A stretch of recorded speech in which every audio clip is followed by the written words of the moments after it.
ಸ್ನೇಹಿತರೆ ಎಲ್ರಿ ನಮಸ್ಕಾರ. Good morning, very good morning. ನನ್ನ ಹೆಸರು ಒಂದು ಸಾಯಿ ರೆಡ್ಡಿ ಅಂತೇಳಿ. ನಾವು ಇವತ್ತು UK ನಲ್ಲಿದ್ದೀವಿ, ಉತ್ತರಾಖಂಡಲ್ಲಿ ಜಿಮ್ ಕಾರ್ಪೆಟ್ ಅಂತ ಒಂದು ಒಳ್ಳೆ ರಿಸಾರ್ಟ್ ಅಲ್ಲಿ ನಾವು ಇರ್ತೀವಿ. ಕಂಪನಿ ಕಡೆಯಿಂದ ಒಂದು ಒಳ್ಳೆ ಟ್ರಿಪ್ ಬಂದಿದ್ದೀವಿ. ಇವತ್ತು ನಾವು ಡ್ರೈವ್ ಮಾಡ್ತಾ ಇರ್ತಕ್ಕಂಥ ಕಾರು ಹೆಸರು ಬಂದು ಫೋರ್ಶೋ ಅಂತೇಳಿ. ಡ್ರೈವ್ ಮಾಡ್ತಕ್ಕಂಥ ಲೀಡರ್ ಬಂದನು ಎಕ್ಸೈಟೆಡ್ ಲೀಡರ್ ಶ್ರೀನಿವಾಸ್ ಡೆಮಾನ್ ಅಂತೇಳಿ. ಈ ಕಾರ್ ಖರೀದಿ ಬಂದು ಮಿನಿಮಮ್ 1,68,00,000.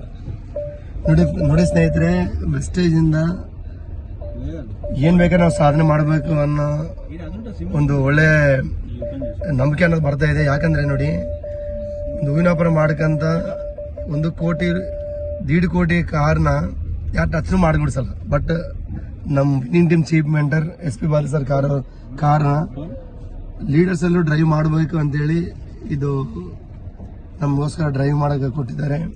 ಒಳ್ಳೆ ಕಾರ್ ಇದು ಸ್ನೇಹಿತರೆ. ನಿಮ್ಮೆಲ್ಲರೂ ಅವಕಾಶ ಇದೆ. ವೆಸ್ಟೇಜ್ ನ ಬಿಲೀವ್ ಮಾಡಿ. ವೆಸ್ಟೇಜ್ ಅಲ್ಲಿ ಇದ್ರೆ ಏನ್ ಬೇಕಾದ್ರೆ ಸಾಧಿಸಬೇಕನ್ನೋ ಛಲನೂ ಬರುತ್ತೆ. ಬಟ್ ನಿಮ್ಗನೂ ಇರಬೇಕು, ನಾವು ಸಕ್ಸಸ್ ಆಗ್ಬೇಕು ಅಂತ. ನಮ್ಮ ಹತ್ರ ಛಲ ಇಲ್ಲ ಅಂದ್ರೆ ನಮ್ಮ ಸಕ್ಸಸ್ ಆಗಕ್ಕೆ ಸಾಧ್ಯ ಇಲ್ಲ. ಇಲ್ಲಿ ಎಲ್ಲರೂ ಲೀಡರ್ಸ್ ಇದ್ದೀವಿ. ಮಿನಿಮಮ್ ಎಲ್ಲರೂ ಇನ್ಕಮ್ ಮಿನಿಮಮ್ 5 lakhs ಅಬೌವ್ ಇದೆ. ನೋಡಿ, ನಮ್ಮ ಹತ್ರ ಗ್ರೇಟ್ ಲೀಡರ್ ಇದಾರೆ, ಶ್ರೀನಿವಾಸ್ ಡೆಮಾನ್ ಅಂತ ಹೇಳಿ. ನೆಕ್ಸ್ಟ್ ಲೀಡರ್ ಇದಾರ ಸಮಾಚಾರಿ ಅಂತ ಹೇಳಿ. ಎಲ್ಲರೂ ಡಿವಿಷನ್ ಅಪ್ ಇದ್ದೀವಿ. ತುಂಬಾ ಎಂಜಾಯ್ ಮಾಡ್ತಾ ಇದ್ದೀವಿ ಟ್ರಿಪ್ ಅನ್ನ. ನೀವು ಎಂಜಾಯ್ ಮಾಡ್ಬೇಕಂದ್ರೆ ಏನೆಲ್ಲ ಸ್ವಲ್ಪ ವರ್ಕ್ ಮೇಲೆ ಫೋಕಸ್ ಮಾಡಿ. ವೆಸ್ಟೇಜ್ ಬಗ್ಗೆ ಯಾರನ್ನ ಹೇಳಿದ್ರು ಅದು ಆಕ್ಸೆಪ್ಟ್ ಮಾಡಿ. I wish you all the best ಎಲ್ಲರಿಗೆ. Thank you so much.